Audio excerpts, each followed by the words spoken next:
반갑습니다. 저는 한국감리교회 충청 지역을 담당하고 있는 충청연회 감독 유명건 목사입니다. 이렇게 멀리 미국에 와서 여러분을 만나서 하나님 말씀을 함께 나누게 돼서 대단히 기쁘게 생각합니다. 또 이렇게 베다니 교회가 건강하게 든든하게 서 있는 모습을 보니까 매우 마음이 좋습니다. 무엇보다도 이 베다니 교회가 예수님께서 말씀하신 하나님 나라를 이루어가는 건강하고 복된 교회 되시기를 주님의 이름으로 축원합니다. 저는 오늘 창세기 6장 22절 말씀을 통해서 삶의 바닥에 배를 띄우라, 방주를 띄우라 하는 말씀으로 함께 하나님의 말씀을 나누고자 합니다. 우리 모두에게 하나님이 주시는 은혜와 특별히 하나님께서 우리를 향한 그런 뜻들이 개인적으로 밝히 드러나고 깨닫는 귀한 시간 되시기를 주님의 이름으로 다시 한번 축원드립니다. 오늘 말씀을 보면 세번역 성경에 보면 노아를 이렇게 소개하고 있습니다. 노아는 하나님이 명하신 대로 다 하였다. 꼭 그대로 하였다. 오늘 본문 말씀을 그렇게 번역을 하고 있습니다.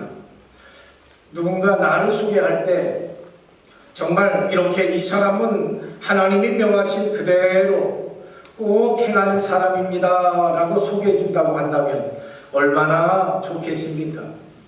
그러나 우리 인생이 그것이 참 쉽지 않습니다. 왜냐하면 우리는 누구나 우리의 뜻대로 내 마음대로 그렇게 살고 싶어하는 마음이 있기 때문입니다. 내 뜻이 아니라 다른 사람의 뜻대로 산다는 것, 게다가 꼭 그대로 하는 것은 나를 부정하는 일처럼 되기 때문에 본능적으로 거부하게 되어 있습니다. 그러나 놀랍게도 노아는 오늘 말씀해 보면 하나님이 명하신 대로 꼭 그대로 한 사람이라고 하니까 노아에 대한 평가가 참 부럽습니다. 그러나 노아가 살고 있던 시대는 어떤 시대입니까? 하나님의 뜻과는 정반대되는 삶을 살아가는 그러한 시대였습니다.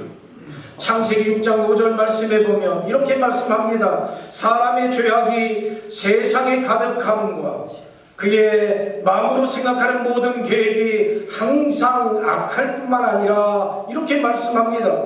이 말씀은 무슨 말씀입니까? 세상이 죄악으로 가득 찼고 사람이 마음으로 생각하는 모든 것들, 계획하는 것들이 다 악한 것을 행하는 그러한 세상이 되어버렸다고 하는 그런 말씀입니다. 그래서 하나님께서 결심하셨습니다.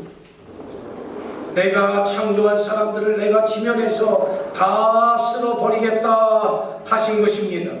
하나님이 창조하셨지만 다시 없애겠다고 하시는 것입니다. 더는 두고 볼 수 없는 지경에 이르렀다고 하는 것입니다. 결국 하나님은 세상에 악이 가득해지는 것을 막으셔야 했고 인간의 악함이 끝에 달해서 하나님은 이 지독한 악을 저지하셔야만 했던 것입니다. 그 방법은 물이었습니다. 홍수를 일으켜서 세상을 물에 잠기게 함으로써 죄악으로 가득 찬 세상을 리셋하는 것이 하나님의 방법이었습니다. 하나님이 홍수를 일으키신 이유가 무엇입니까? 그것은 죄의 문제였습니다. 죄의 문제 때문이었습니다. 그래서 하나님은 홍수를 보내셔서 하나님의 정의를 세상에 다시 세우려고 하셨던 것입니다. 죄의 문제는 무엇입니까? 죄의 문제는 성경적인 의미를 살펴보면 죄의 문제는 하나님과 인간과의 관계, 특히 거리의 문제를 말씀하고 있는 것입니다. 저 인간이 하나님을 기억하고 있는지, 하나님 곁에 있는지, 하나님 없이도 살 수 있는 존재가 되었는지, 바로 이것이 죄의 문제와 직접적인 관련이 있는 것입니다. 사랑하는 오늘 모인 성도 여러분, 우리 삶에는 느닷없이 닥치는 어려움들이 참 많습니다. 그런 일들이 나를 얼마나 힘들고 어렵게 하는지 모릅니다. 경제적인 문제가 있을 수 있습니다. 건강상의 어려움이 올 수 있습니다. 여러 가지 인생의 문제로 인하여 고통당합니다. 그러나 그러한 어려움과 고난을 하나님이 허락하시는 이유가 있지 않겠습니까? 천지만물을 지으시고 주관하시는 하나님께서 우리 인생의 모든 것을 아실진데 하나님의 뜻과 섭리가 있지 않으시겠습니까? 하나님은 우리를 더 이상 그냥 두어서는 안 되겠다 하실 그때에 우리를 저지하셔야 할 때, 우리를 처음부터 다시 시작시켜야 할 때 우리 삶에 홍수를 보내신다는 것입니다. 홍수를 왜 보내시겠습니까? 그것은 깜짝 놀라게 하시려고 홍수를 보내시는 것이다. 저는 말씀을 묵상하면서 그렇게 깨달았습니다. 앞에 절벽이 있는 줄 모르고 뛰어가는 사람의 걸음을 멈추게 하시려는 것입니다. 내 삶에 그치지 않고 비가 내립니다. 모든 것이 물에 잠기는 어려움이 시작될 때 우리는 반드시 한 가지를 생각해 내야 하는 것입니다. 그것은 하나님께서 왜 지금 나를 멈추시려고 하시는가 하는 것입니다. 지금 나의 걸음이 어디로 향하기에 나를 멈추시려고 하시는가? 삶에서 만나는 홍수의 한가운데 서 있다고 생각하시는 분 계십니까? 그렇다면 무엇보다 먼저 말씀의 거울로 나 자신을 살펴볼 수 있어야 합니다.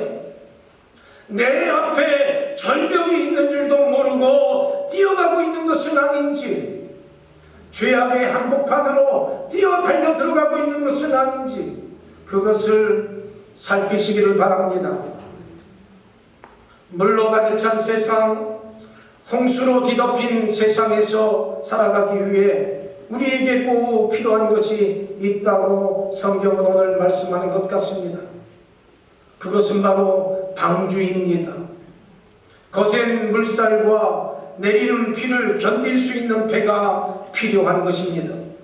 그 방주를 무엇이라고 하느냐면 오늘 성경에서는 은혜다 저에게 그렇게 일러주십니다. 하나님은 모든 것을 스스로 버리시겠다고 하시지만 은혜를 베푸시는 분이십니다. 할렐루야. 왜냐하면 하나님은 이 세상을 홍수로 심판하시는 일을 가장 마음 아파하시고 탄식하는 분이시기 때문입니다. 그래서 하나님은 은혜를 베풀지 않으실 수 없는 것입니다. 창세기 6장 8절에서 분명히 말씀하고 있습니다. 그러나 노아는 하나님께 은혜를 입었더라. 하나님은 은혜를 베푸시는 분이십니다. 하나님은 은혜를 베푸시는 분이라는 사실을 꼭 기억하시기를 바랍니다. 노아에 대해서 성경은 이렇게 또한 이어서 말합니다. 9절 말씀에 보면 노아는 의인이요 당대의 완전한 자라. 흠이 없고 의롭다는 것입니다. 게다가 더 놀라운 것은 뒤의 말씀입니다. 그는 하나님과 동행하였다는 설명입니다. 노아가 정말 이렇게 멋지고 훌륭한 사람입니까? 그래서 성경에서 이렇게 말하고 있는 것일까요? 저는 아니라고 생각합니다. 이것은 노아에 대한 설명이 아니라 거룩하시고 완전하신 하나님을 말씀하시고자 하는 하나님에 대한 설명이라고 생각합니다. 노아는 의로운 사람, 노아가 의로운 사람이라고 하는 것은 하나님이 의로운 분이라고 하는 것입니다.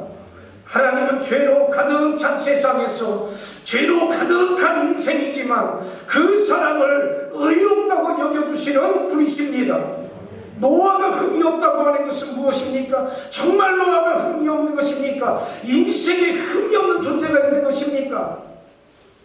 노아가 흠이 없다고 하는 것은 하나님은 문제투성인 사람까지 또 흠이 없다고 여겨주시는 분이시라는 것입니다. 노아가 하나님과 동행했다는 말씀은 무슨 말씀입니까? 그 점에서 하나님은 내가 어디를 가든 나와 동행하시는 분이시라는 것을 우리에게 말씀하시고 있습니다. 바로 그런 은혜가 하나님에게 있다는 말씀입니다. 그러니 우리가 인생을 살아가면서 여러 가지 어려움 속에서, 문제 속에서 살아갈 때에 그렇게 너무 걱정하지 않으셔도 되는 것입니다. 하나님은 우리를 잘못된 걸음을 저지하시기 위해서 홍수를 내리시는 분이시지만, 그렇지만 우리를 너무나도 많이 사랑하시는 분이라는 것입니다. 우리를 사랑하시는 하나님은 홍수에서도 살아남을 수 있는 은혜로서 방주를 제시하시고 있습니다. 크기와 구조, 그리고 그 안에 태워야 할 것들 아주 구체적으로 설명해 주십니다. 그러나 그 방주를 누구나 다 경험할 수 있는 것은 아니라는 것입니다. 하나님의 은혜를 거절하지 않고 은혜로 받아들이고 감사로 받아들이는 사람만이 이 방주를 경험할 수가 있습니다. 본문 22절 말씀에 보면 말씀하시는 하나님이 명하신 대로 다 한 사람, 그대로 다 한 사람, 이런 사람이 방주라고 하는 은혜를 경험할 수 있다고 말씀합니다. 그러므로 우리는 이 시대의 노아가 될 수가 있습니다. 하나님 명하신 대로 다 하는데 꼭 그대로 하면 이 죄악의 물결이 검게 흐르는 세상에서 방주를 탈 수 있는 것입니다. 힘들고 어려운 홍수와 물밖에는 아무것도 보이지 않는 삶의 시기를 혹시 보내고 계시지는 않습니까? 그렇다면 은혜의 방주를 기억하십시오. 우리의 방주는 교회 공동체인 줄 믿습니다. 이 세상에서 우리들이 탈 배는, 방주는 교회의 공동체입니다. 코로나가 시작되면서 코로나 팬데믹으로 인해서 전 세계적으로 어려움을 당하고 있는 시기입니다. 여러분도 잘 아시겠지만 코로나 이후에 한국은 경제적으로 어려움을 호소하는 사람들이 굉장히 많아졌습니다. 여기 미국에서도 그러한 어려움을 당하는 분들이 많이 있다고 하는 얘기를 들었습니다. 미국 오기 전에 제가 미국 한인교회에서 목회하고 있는 후배 목사와 이야기하는데 전화통화를 통해서 미국에 있는 그러한 한인교회 성도들이 많이 힘들다는 이야기를 들었습니다. 후배 교회가 목회하는 교회의 교인들은 세탁소나 코인 세탁소, 네일살롱 같은 곳을 운영하는 소상인들이 많이 있는데 지금은 많이 회복됐지만 코로나 시작부터 매우 어려움을 겪었다는 이야기를 그 후배를 통해서 들었습니다. 배단위 한인연합교회 우리 성도들 가운데서도 어려움을 당하는 분들이 있으리라고 생각이 됩니다. 그러나 하나님께서 높은 산을 넘고 넓은 강을 건널 수 있는 힘 주시기를 기도하겠습니다. 그런데 여러분, 인생의 길을 뒤덮는 거센 파도는 우리 가운데 시시때때로 언제든지 오고 있다는 사실을 기억해야 됩니다. 그 문제 속에서 우리는 어떻게 대처해야 되겠습니까? 문제는 언제나 우리 인생 가운데 몰려오는 것인데 그 문제는 그 파도에 가라앉지 않고 보호받을 수 있는 방주에 타고 있느냐, 이것이 중요한 것입니다. 여러분의 방주는 무엇입니까? 여러분을 거센 물결로부터 보호하는 방주는 무엇입니까? 여러분의 이 교회, 이 배단위 교회 공동체를 방주 삼으시기를 바랍니다. 여러분, 분명히 또한 우리는 기억해야 합니다. 다른 누가 여러분의 교회를 방주로 만들어주지 않습니다. 교회 공동체가 든든한 방주가 되는 것은 여러분의 기도와 여러분의 헌신과 여러분의 사랑에 달려 있습니다. 이것이 모아질 때 여러분의 이 교회 공동체, 배단위 공동체는 대단히 든든하고 건강한 신앙 공동체가 될 것입니다. 바라기는 사랑하는 베다니 교회를 거센 물결을 이기고 믿음의 바다를 항해하는 든든한 방주로 여러분 모두 세우시기를 주님의 이름으로 축원합니다. 여러분이 섬기는 베다니 교회가 든든한 방주가 되기 위해서는 먼저 비둘기를 계속해서 날려야 합니다. 방주에서 행해야 했던 일들이 성경에 자세히 나와 있습니다. 방주에서 해야 하는 일은 계속해서 비둘기를 날려야 하는 것입니다. 계속해서 비둘기를 날려보냈습니다. 노아는 계속 까마귀와 비둘기를 날려보냈습니다. 물이 마르고 흙이 다시 보이는지 알아보기 위해서입니다. 처음에는 비둘기가 계속 돌아옵니다. 땅을 못 찾으니까 계속 돌아오는 것입니다.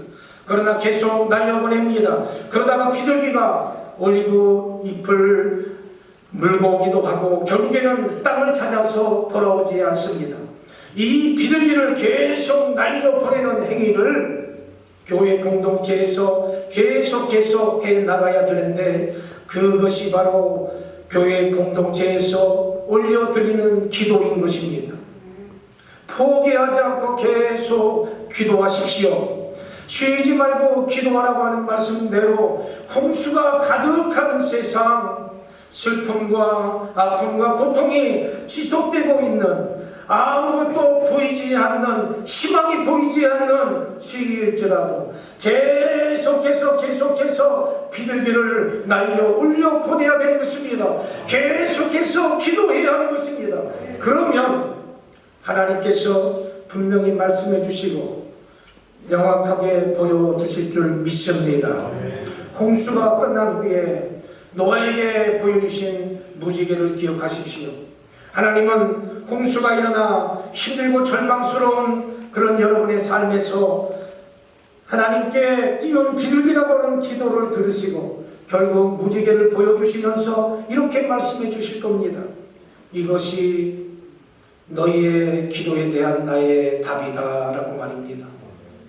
은혜의 방주에서 쉬지 말고 기도하소서 결국 무지개처럼 아름다운 기도의 열매를 맺는 성도가 되시기를 바랍니다. 또한 여러분의 예배를 여러분의 방주로 삼으시기 바랍니다. 노아가 다시 땅으로 나온 뒤에 가장 먼저 하나님께 한 일이 무엇입니까? 제단을 쌓고 예배한 것입니다. 홍수와 거센 비에서 우리의 삶을 지켜줄 방주는 그렇습니다. 바로 예배입니다. 예배가 그래서 중요한 것입니다. 예배하지 않으면, 하나님을 예배하지 않으면 홍수와 거센 비를 이겨낼 수가 없습니다. 베다니 교회에서 이루어지는 모든 예배가 바로 우리를 지키고 보호하는 은혜의 방주가 되기를 바랍니다. 홍수가 끝났다고 사람이 변했습니까? 그렇지 않습니다. 사람은 여전히 약했습니다.